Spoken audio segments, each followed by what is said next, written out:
করি সবাই ভালো আছেন। আপনাদেরকে আজকে দেখাবো ডাঁটা আর মাছের একটা সিম্পল রেসিপি। তার আগে ডাঁটাগুলো ভালো করে কেটে নেওয়া যাক।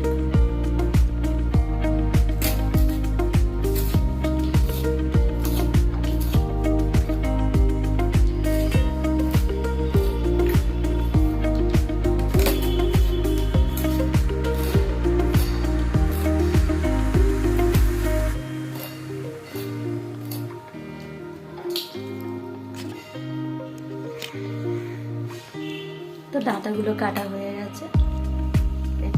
তো সবজি তো কাটা হয়ে গেল, সব সবজি ডাঁটা কাটা হয়ে গেছে। এবারে মাছটাও কেটে বেছে নিতে রেখে দিয়েছিলাম। এবারে কড়াই এদিকে বসিয়ে দিয়েছি, তেল গরম, কড়া গরম হলে তেল দিয়ে দেব।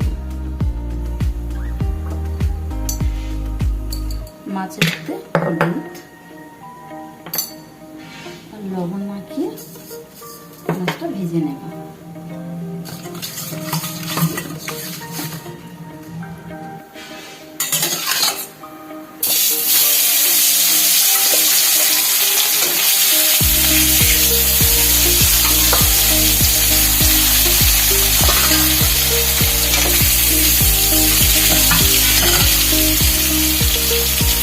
মাছটা ভাজতে দিয়ে দিয়েছি, ভাজা পর্যন্ত অপেক্ষা করছি। তো মাছ ভেজে তুলে দিয়েছি। এবার ওই তেলের মধ্যে আমি তরকারিটা রান্না করে নেব। একটু গোটা জিরে দিলাম, দিয়ে দেবো।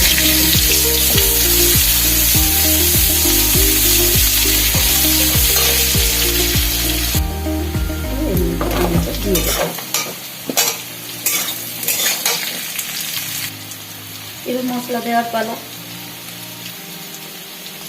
নুন,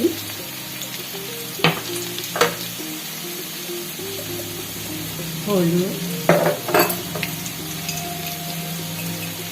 একটু জিরিয়ার গুঁড়ো, এক চামচ ধনিয়ার গুঁড়ো,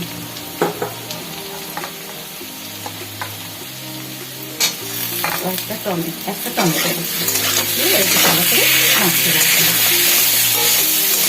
এবার আমি একটু কাঁচা লঙ্কা দেবো। আমি শুকনো লঙ্কা ব্যবহার করবো না।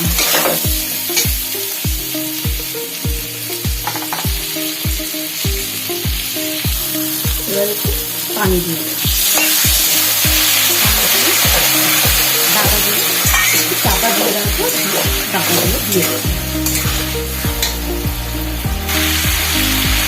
ডাঁটা দিয়ে তো কটা হয়ে গেছে।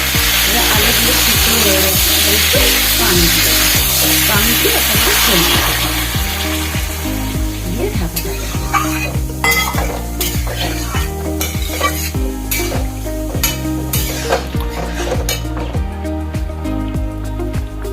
একটু কাঁচা লঙ্কা ওপর থেকে দিয়ে দিলাম।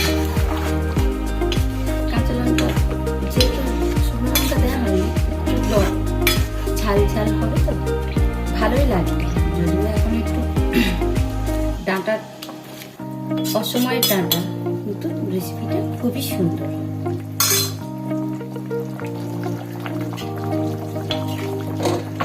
আলু ডাঁটা সবই প্রায় সিদ্ধ হয়ে গেছে। তো আমি মাছগুলো প্রথমে দিয়ে দেব।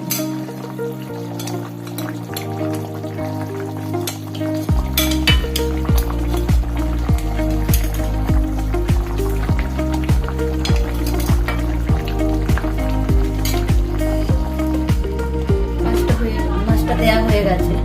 একটু ঢাকা দিয়ে মিনিট 5 পরে নামিয়ে নেব।